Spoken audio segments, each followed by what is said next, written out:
Well, I have a question. So we'll bring, Kyle, in the preseason when you're doing your shows, I was producing them. You talked a lot about Chase Brown, the rookie running back, and we obviously haven't seen him a whole lot. But you saw some tape on him in the preseason, and you liked what he was showing in the preseason. And obviously, he had kind of a breakout game on Monday night. We finally got to see him run the ball, and he played pretty well. What did you see from Chase on Monday's game?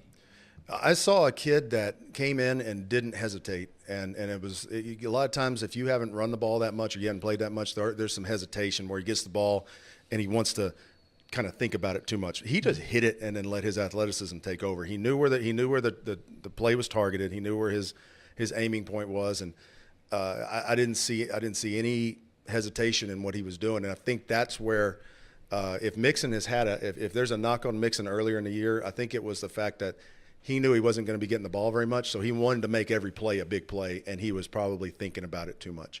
The last few weeks, I think with Mixon and with Chase Brown, like especially the other night, I felt like those guys weren't thinking about it. They were just hitting it. And I don't know if that came from maybe some sort of the coaching staff told them, listen, guys, we will run the ball today, and just get what you can get, and we'll keep going. Because there is a point where if you go in and you'll kind of guarantee to those backs and those linemen, guys, we're going to run the ball 20 times. I don't care what happens. We'll run the ball 20 times.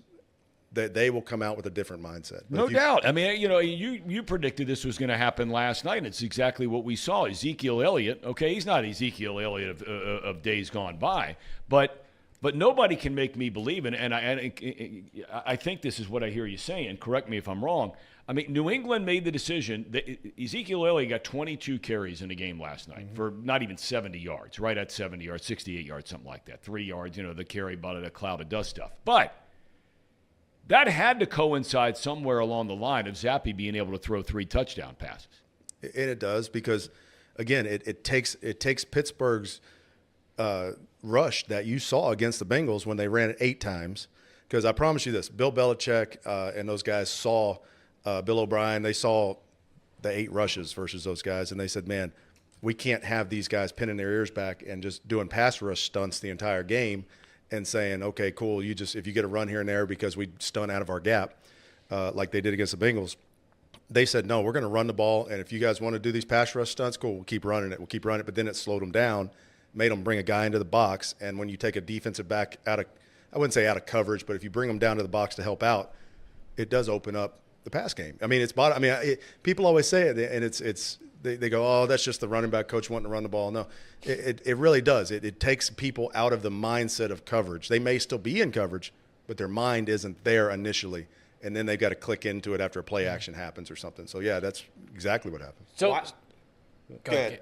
Well, I was going to say the other question that I had, and I've never have called a football game. I never played a high level of football and play a lot of Madden. But other than that, the first 8 – it's all joke time. The first 8 passes that Jake Browning had were thrown behind the line, right? Like the first – was that more of a just to get him kind of going, kind of get him comfortable in throwing the ball, or was that kind of by design? And I know you're not in exactly Zach Taylor's mindset, but you've been in – offensive rooms before, or is that kind of a rope-a-dope to kind of draw in the secondary to get them closer to the line, then you start going over top?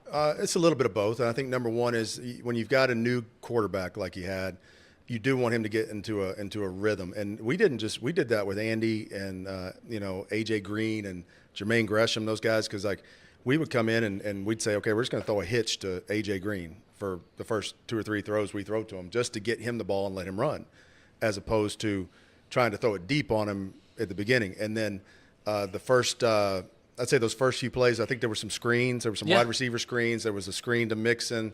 You do that to get not only the quarterback comfortable, you do that to get the other guys kind of moving, and it moves the ball maybe because you don't feel you can run the ball yet, but then again, like you said, it kind of loosens that up to, bring those guys down. Okay, they're not throwing deep today. And then you hit them on 1 or 2.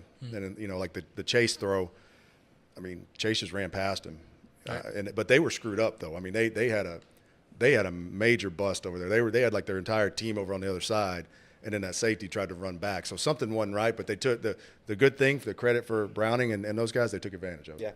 Yeah, my question was, a lot of the fan base, including myself, early on, we were calling for Chase Brown to get involved. We were calling for more of a run game. And there's a reason why there are coaches and there are fans. Coaches know what they're doing, fans do not. But it doesn't stop us from on X.com fire Zach Taylor because he doesn't know what he's doing with these play calls. What was the disconnect? Why did they not utilize Chase Brown hardly at all for the first 10 weeks, 11 weeks, and then suddenly, boom, 10 carries?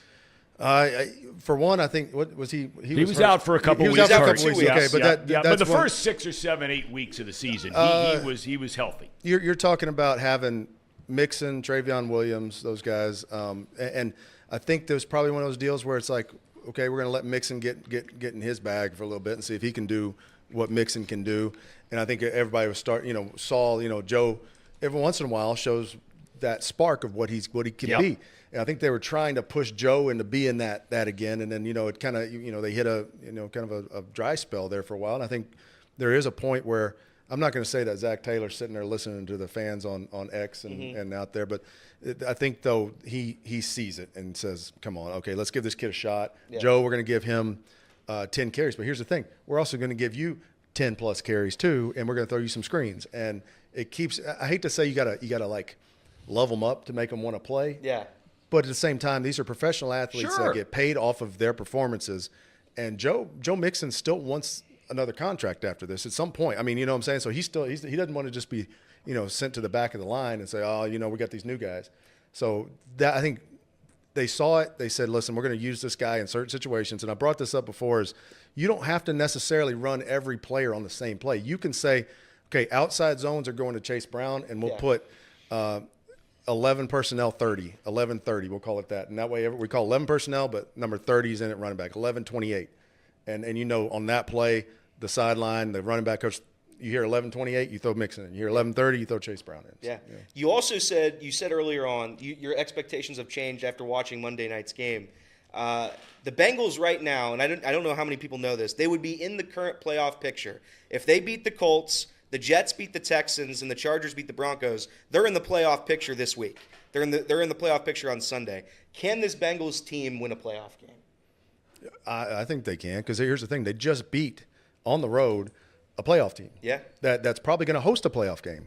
They just beat a team that's going to host a playoff game in their stadium on a Monday night game where they haven't played a Monday night game in 13 years. Yeah. I was there in Jacksonville. I can tell you, even on our bad year in 2021, the fans in Jacksonville still showed up. They were still good. But to go in front of that crowd that's juiced up, that's been drinking all day down there in Jacksonville and having a good old time, they're going to – for them to go in there and do what they did the other night, yeah, it was an overtime victory, but that's an overtime victory versus a team that for the most part of that game played with their number one quarterback. Yeah. Well, hey there. Thanks for watching that video. I hope you liked it. If you like these videos, we got another one right here. We got another one right there. Please like, comment, and subscribe. Chatterbox Sports. Thank you very much.